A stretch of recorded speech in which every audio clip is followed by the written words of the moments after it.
want you to pretend to be the bad guy. So just be like, hey buddy, want to go get a couple, and turn your whole body and make it a bad, terrible punch. Because we know we would never do this, but you're gonna right now. And I want you to start kind of here. Like, John sees this bad guy's coming at him. Maybe not. And I'm gonna sneak in on him. Once I'm in range, because I know I'm in range, I'm gonna go boom, and he's gonna do the technique. So I want you guys to, rather than just stand here and just get Dojo syndrome, I want you to just kind of sneak up right here, man. If I take a step, it could be from here. If I take a step. So you work your distance with your training partner, and then I want you to be that bad guy. They always do this. They load up. Almost. You never want to say always. They push their weight back here so they can throw their weight into that punch. So I want you to do that, okay? That's training us to make sure to see it. So when he does that to me, and right there, he's already turned. Oh boy, please, John, don't do it, don't do it, don't do it. Pow, he did it. You're going to see them blade on you, okay? So everybody got that, right? You got the badness. And the best part of it is people struggled with it. Like, man, this is a terrible way to punch. Yeah, it is. Why? Because right about here, he sees it. You know why? Because he trains. That's why he sees it. I want you guys to change it up, and I want you to start here. Just for 1 minute, you're going to start here. You're going to have your head on the bag, and this front hand's all it's going to do from right here is turn and hook in. You see how close it is? Boom! And you see it's powerful. Ah! What's happening is we're at a 90-degree angle, 90-degree angle. And I'm also throwing it off my front foot. Boom! And notice I don't go like this and let the guy have, it's just from right here, pop, pow, right back into his face. We always teach 1, 2. But since we're doing a hook punch defense, I want it close. It has to be close. It has to feel like, Mr. Danes, that's not very strong. He'll tell you it is. Yes. Because here's how a hook punch is thrown. You got your hand like, boom! That's how it's thrown. Yeah. Right there. Okay, knee. Knee. So. Knee. Knee. Kappi, you can do it a number of ways, right? I like to think about it being crossing the center line. Walking, we're walking, it's pow, jump, pow, run away. Run through the crowd. That's one way. The other way, which is what we just did, where we're here and I'm like, oh no, and he throws that punch, and we're here, and I shuto. Then, remember Mr. Norcross was talking about your feet. The way that we normally do a hook punch defense, we're here, and we crash, right? So we're here. Now, to leap would be very difficult.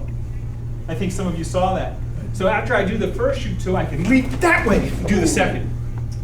Just like the very first principle where I hit and hit, I'm crossing the center line. This one here, boom, I strike, and then I'm going to cross his center line as I hit and leap. And then the third way is we take the first one completely out. And the hook punch comes in. Look at this. Let's go modern. Let's say this is the bad guy that came in your front yard. This is the guy that's bothering you, gas pump, and he comes up to throw the punch. So we're not going to be here. When he throws with that punch, we're going to leap away and strike him right away. I definitely, because if I don't move, he's going to crash me. Please don't hurt me. I leap, and I strike him with the shuto as I'm running away. And again, I've done what? Cross the center line. It's a kind of a really cool concept. Now, obviously, if this is more modern, we don't have to leap. We can just walk it and then follow it up with whatever we want to. But just for now, I want you guys to do all three. So let's do it. I'm going to shuto him, leap across, pow, and shuto him again. Boom, shuto, step. You see this, in case maybe we don't, that could come. So we go step, cross, pow. And then the third one is we're here, please, Mr. Don't, and you just drill. Number 4 is serious. We're not going to move. He's going to throw the punch, slip it, hit him, hit him. Yes.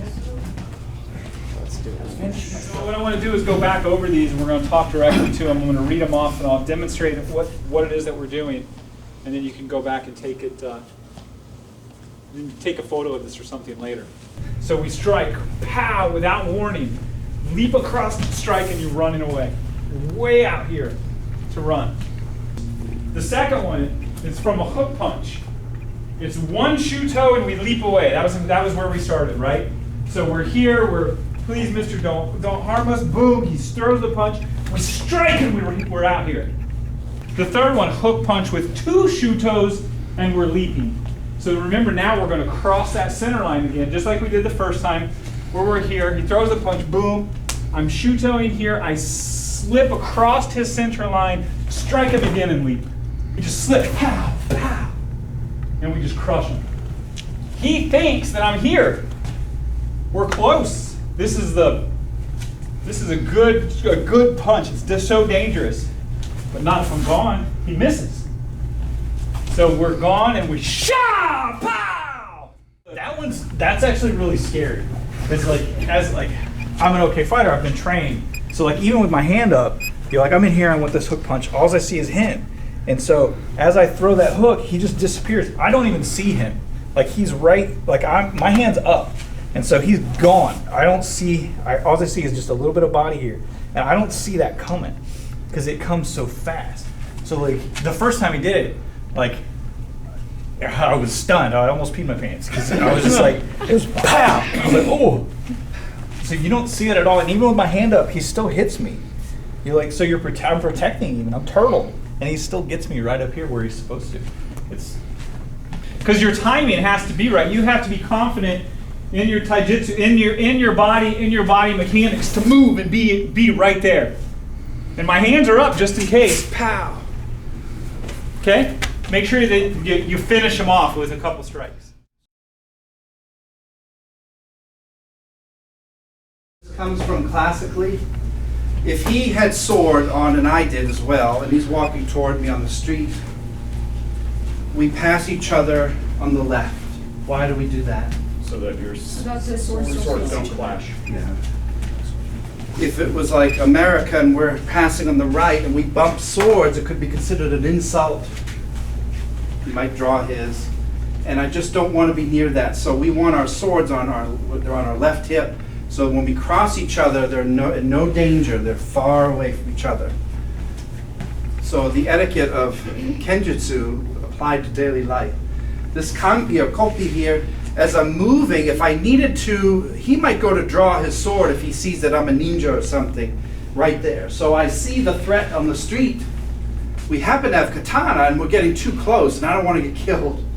As he grabs his sword from here, this might come here as I can draw far away. So if you watch, as we cross over, he draws, whoa, I get distance here to get my sword out. So it's a form of, like EI, fast draw. He pulls it, I'm back here, and I get distance. See how I'm out of distance now? Now it's more of a fair fight. He drew first, I drew second. But because I have the ability to leap, this Toby leaping is what makes it work. So from here, walking is fine too. But with the principle of be here, it's here. Okay? That's where it comes from.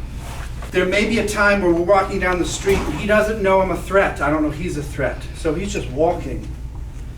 I might draw and cut before he blinks. And perhaps a fatal blow, we don't know. So we're walking here. I leap and cut at the same time.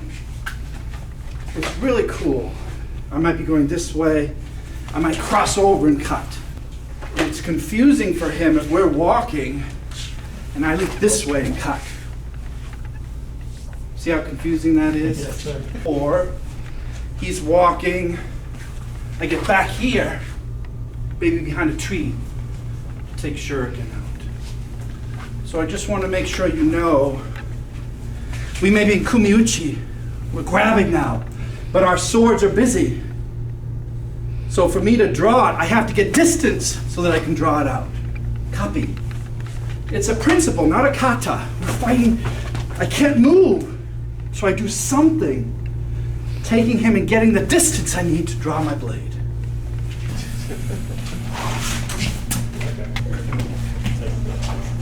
The katana, you see the saya, how long that is, right? You know, that's a long 3-foot razor blade. Katana, right? Simple. And if you notice this one, can you hold that right there, sir? Don't move it. This is more of a, you might call it a ninja toe. So look at the difference in the blade length. You see it? Much shorter blade compared to the saya. Look at the difference. There's about another 9 inches on that so that you could fast draw it. So there were no ninja toe like you see in the movies, but if you wanted to say a ninja toe, a saber of the ninja, would have had, if it suited the job I was doing, would have had a very short blade, almost like a wakizashi or a shoto. If I have one of these, trying to quick draw this, you can get stuck here, even with proper hip movement, and that's your life. Because it's too long, okay, or your arms aren't long enough. You didn't drink enough milk or whatever. But this one draws very quickly because it's so darn short. And of course you could put things at the end like blinding powder, secret messages, whatever you wished. So the long saya was like a little backpack. Supposedly, we know history is written. This is very, very quick to draw from this position because it's so short. Even left-handed here, moving in, it's quick. Just a few extra inches, it could be near death. So the idea of this katana versus the ninja toe, before they blink, it's out and ready to go. It's not magic, it's just intelligent thinking. Shorter blade is faster. So why wouldn't you want that if you're going to fast draw on someone?